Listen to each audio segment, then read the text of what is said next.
Hey guys, I wanted to record a video and sit down and talk a little bit about um, truth in branding.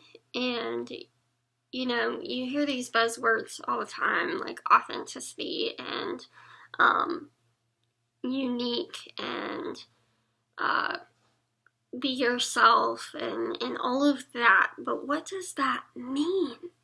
What does it mean? And how do you do it? How do you do it effectively at that? And that's kind of what I wanted to sit and talk about, like how I do that.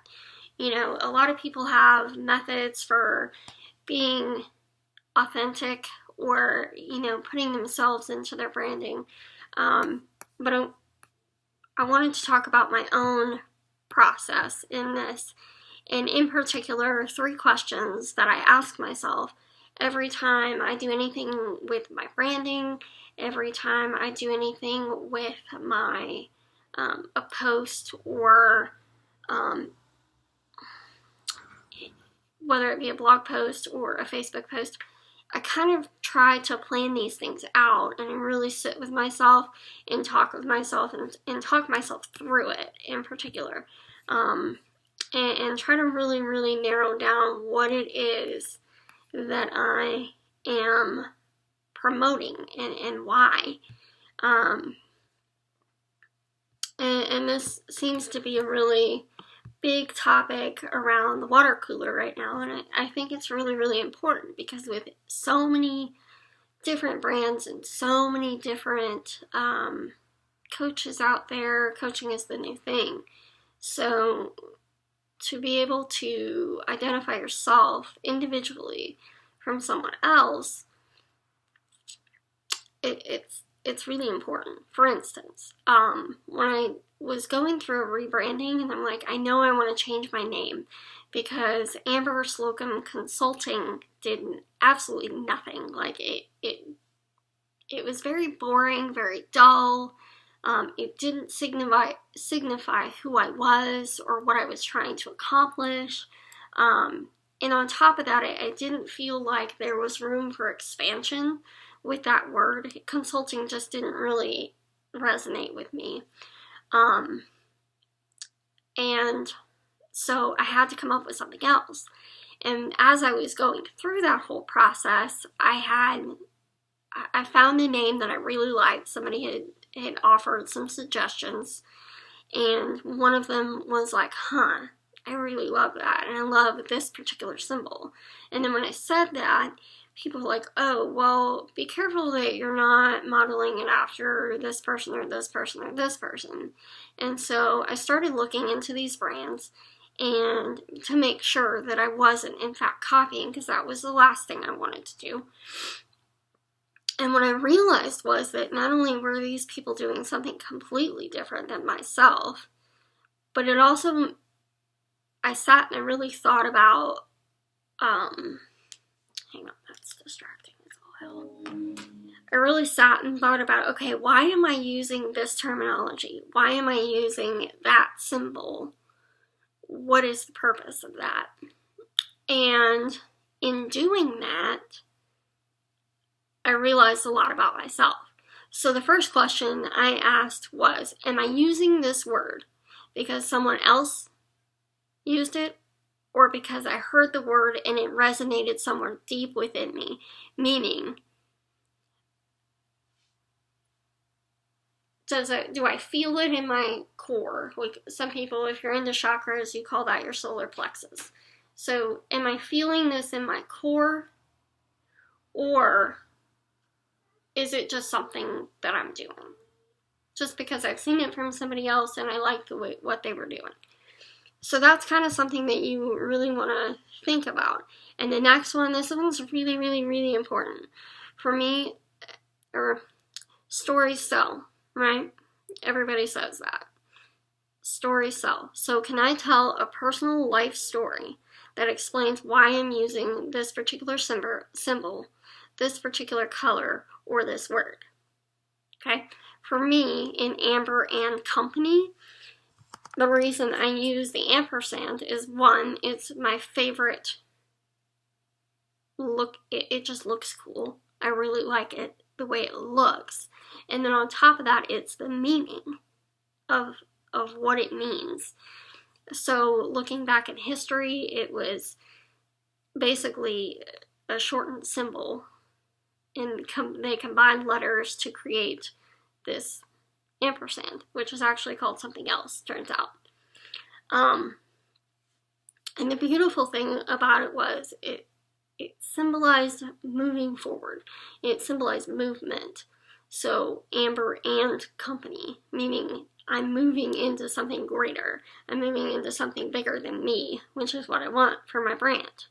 I want it to be bigger than just me. I want to hire people. I want to have a team. I want to move into a bigger and better place.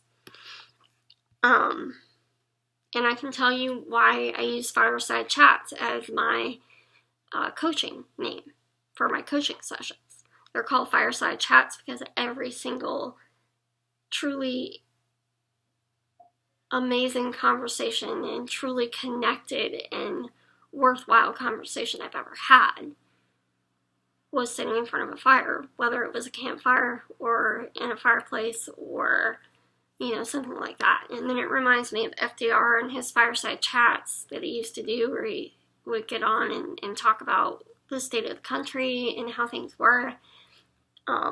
And my time at Indiana University, one of the previous presidents used to go to this one area of campus, and he would sit in this room with this gigantic fireplace in this massive, beautiful room that had bookshelves to the ceiling, and it was like 3 stories tall, and it was dark, and there was always a fire, 365 days a year, 24/7, there's a fire in this fireplace, anytime you go in there. And it's amazing, and it's romantic, and it takes you back into a time and a period that just doesn't exist anymore. And he used to sit in that room, and any student without an appointment could come and ask questions and talk with him. And I found that to be the most amazing concept.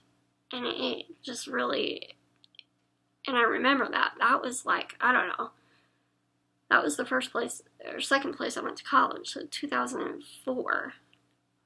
And I remember these stories from that time. It was amazing. But anyway, that's kind of the gist of all of that.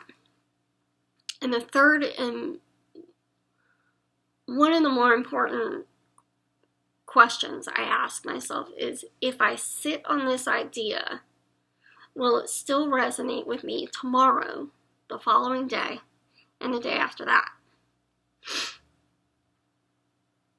Let that sink in. If our ideas are going to change over time, and as our mindset changes and as our business changes, these things are going to change about us. But the point is this word one that I've used in the past in my vocabulary, is it something that I'm going to have a connection to tomorrow and the following day and the day after that? Because if you have a story about it, if you have a personal life story from your past, that word can be used, and you're still going to resonate with that because you have that past story. If you have no story about why you're using this or that or the other, and it's just something you like, it's probably a trend, and you probably need to find something more enlightening and more intense for you. So I hope you liked this video. I hope this made sense and really helped you kind of work on your branding and help you kind of get into that mode of making your brand uniquely you, and making your brand something that you can be proud of and be inspired by. And if you have any questions, I do a series called Social Media Minute, and it really can go beyond social media. If you have a question about Canva, if you have a question about MailChimp, Facebook, Instagram, any of those social media platforms or email marketing platforms, I'm open to any kind of questions, and I'd love to get some questions to answer. Right now I'm just kind of making them up on my own because I just started the series 2 2 weeks ago, or a week and a half ago. This last Monday was the second time that I made a video.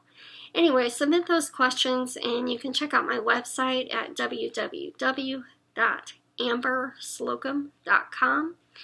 And, you know, I do coaching, I have an accountability mastermind group that's starting up. It's pretty awesome.